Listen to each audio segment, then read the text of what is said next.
La raison pour laquelle je suis devenue vétérinaire à l'origine, vraiment depuis mon enfance, c'était de soulager la souffrance animale, de pouvoir les aider avec ça, parce que les animaux, malheureusement, c'est des individus dans les plus vulnérables de la société.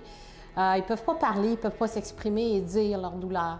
Je pense que les vétérinaires, on est là pour vraiment révéler les douleurs qu'ils vont subir au niveau psychologique, physique. On a plusieurs façons de faire ça, par des tests sanguins, des radiographies. Ensuite, on peut faire des échographies. On fait de la chirurgie préventive justement pour éviter la surpopulation, éviter les problèmes de comportement aussi. Un examen, s'il faut tous les problèmes de santé qu'on peut trouver, que les gens ne s'étaient pas rendus compte, comme par exemple, souvent lors d'un vaccin, d'un examen de routine, je vais trouver une grosse otite. En palpant l'animal, je peux trouver une masse qui était douloureuse puis qui est dangereuse pour l'animal.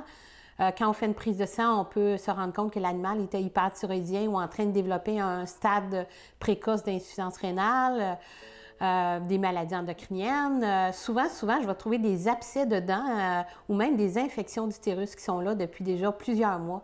Donc, c'est très, très important de faire examiner l'animal afin de pouvoir donner une voix à l'animal afin de le soulager.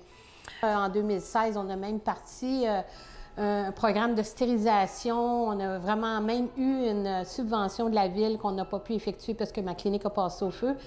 Mais en 2016, on a fait au-dessus de 200 stérilisations de chats errants. Ça incluait des soins qu'on leur a fait, des radiographies qu'on leur a fait, des tontes, parce qu'il y a énormément de souffrance animale au niveau des chats errants. Puis c'est ce qui me motive le plus. Une des choses les plus belles à notre clinique, c'est qu'on fait réveiller l'animal par le client tout de suite après la chirurgie. Le réveil se passe d'une façon beaucoup plus confortable et beaucoup moins de stress. Lors du feu de ma clinique en 2016, il a fallu que je prenne la décision à savoir est-ce que je reconstruis ou je m'en vais à loyer.